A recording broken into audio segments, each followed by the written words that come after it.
Alright. Hi, I'm Tim, and I'm here to give you some helpful hints or tips on working on your air conditioner if you're having some issues. This is a float switch. If your thermostat is blank, or even if it's not blank, because these days we have a tendency to put batteries in them, which is not a way that I prefer doing it, but anyway, if you're having problems and your air conditioner is not coming out on at all, after checking the breakers, I would check the float switch. Everybody's air conditioner is set up a little bit differently, and I know today we're in an attic, and a lot of you people may have your air conditioner in the closet or in the garage, where this air conditioner is kind of laying down and yours may be standing up. Any air conditioners that have been put in the past, maybe 10 years, is more than likely going to have a float switch. It's probably going to look something like this. What you can do is just pull the top off of it and see if there's any water, and if the float is in this position, it's going to turn the system off so that it cannot run. Yours could be wired so that only your outdoor unit doesn't run. Again, not the way that I would prefer it to be wired, but it could be that way.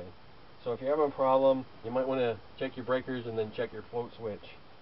This one, being in the attic, it has a pan that covers the whole bottom of it in case there's an issue and the water is dripping right out of the unit instead of kind of backing up and going through this other tube. So if you have one in the attic and it's all wet on this huge pan, we also need to clear the drain line. You can clear the drain line outside. Usually the drain line will come out where the outdoor unit is, because it usually follows the refrigerant lines, and then you'll have the refrigerant lines going between the air handler and the unit outside, and therefore the drain line would usually take the same path.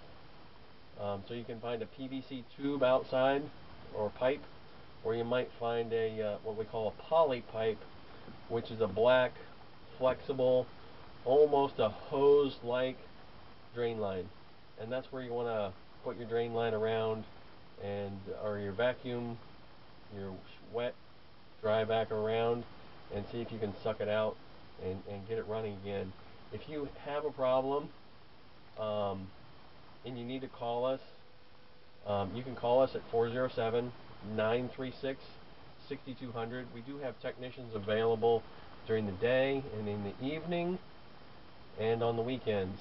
When we do a service on the drain, we don't just clean out the drain line itself. We take the panel off and we try to clean the drain pan from the back to the front, and then clean the drain line out itself, so that you don't end up with a problem next week or the next week that you just had today. So if you're having a problem with your unit, go ahead, check the float switch, clean the drain line out if you need to, and if you're still having an issue, give us a call and we'll be glad to help you out. 407-936-6200. Thank you.